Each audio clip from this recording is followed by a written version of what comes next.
This video is in two parts. Part one,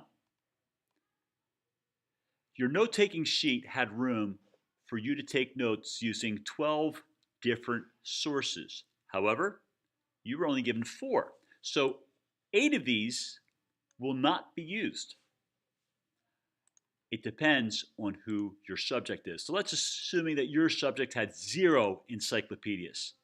I'm going to ask you to print this when you get back from Thanksgiving break. So to save paper, let's just delete the unused ones.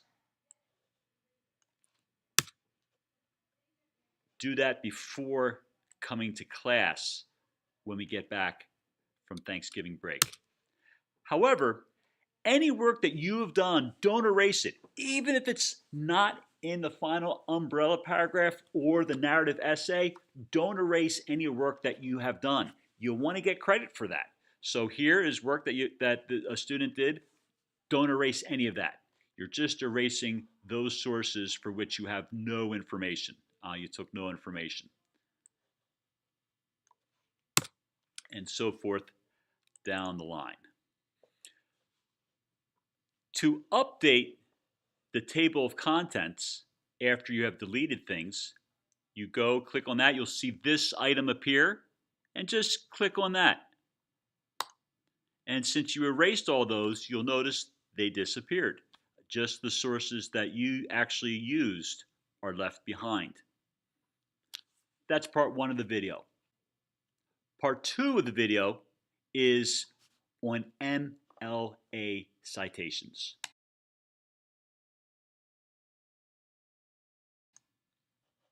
So MLA stands for Modern Language Association, and MLA is a system for documenting sources in scholarly writing.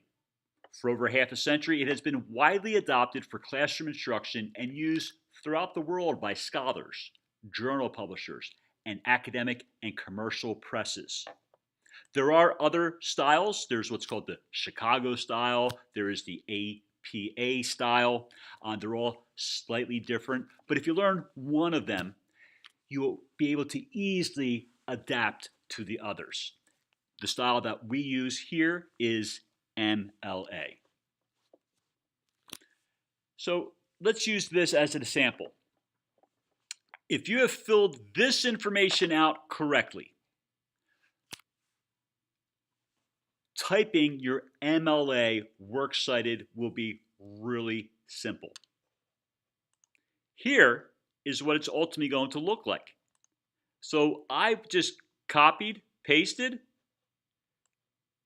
copied, pasted, copy, pasted.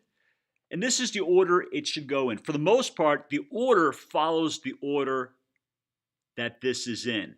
The only exception really, and we will change this for next year, is that the chapter of the book should have come before the title of the book.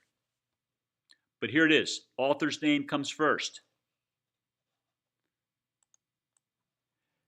The name of the chapter from the book comes next, and it's put into quotations. The name of the book comes after that, and it is italicized.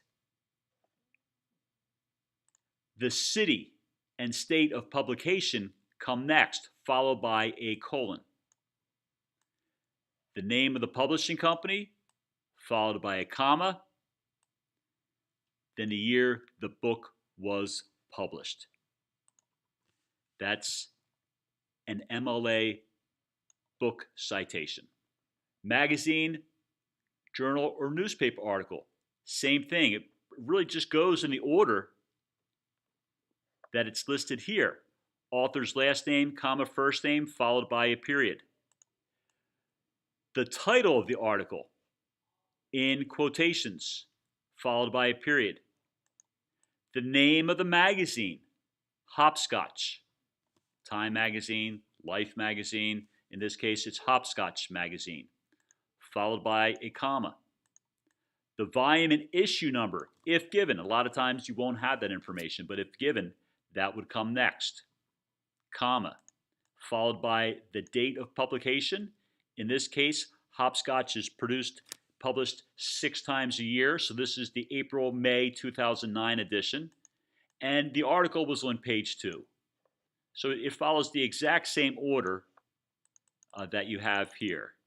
Just copying, pasting, copying, pasting, copying, and pasting.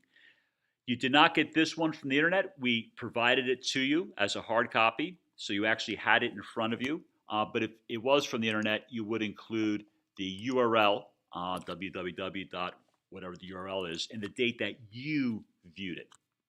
An internet source, very much the same. It goes in the same order that the information is asked here.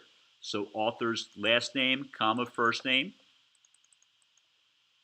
The title of the web page, followed by a period, and in quotations. The name of the website, followed by a comma. And this is also italicized. And the year updated, or the date updated. If they give an exact date, August 15th, 2015, that's great. More than likely, internet sites tend to just give years, but whatever information that they gave is what you should give. And then finally, the internet site from where it came from, and make sure you record the date that you viewed the site. The reason they do that is because internet sites can change content, and you want to know when the date that you saw the information, because a month from now, that exact same page could say something different. Next,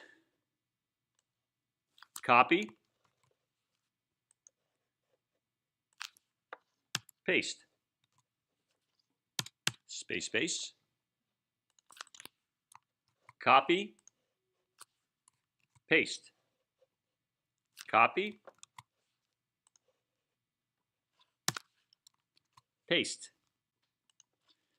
Now we have to clean things up a little bit. It needs to be in alphabetical order. If you didn't, some articles did not give you the names of the authors. If the name's not included, you can't give it to me. So that would be blank. So this would be alphabetical order D, but you do have it. So Casey, as it turns out, this is in alphabetical order. Casey, Landber, Michaels.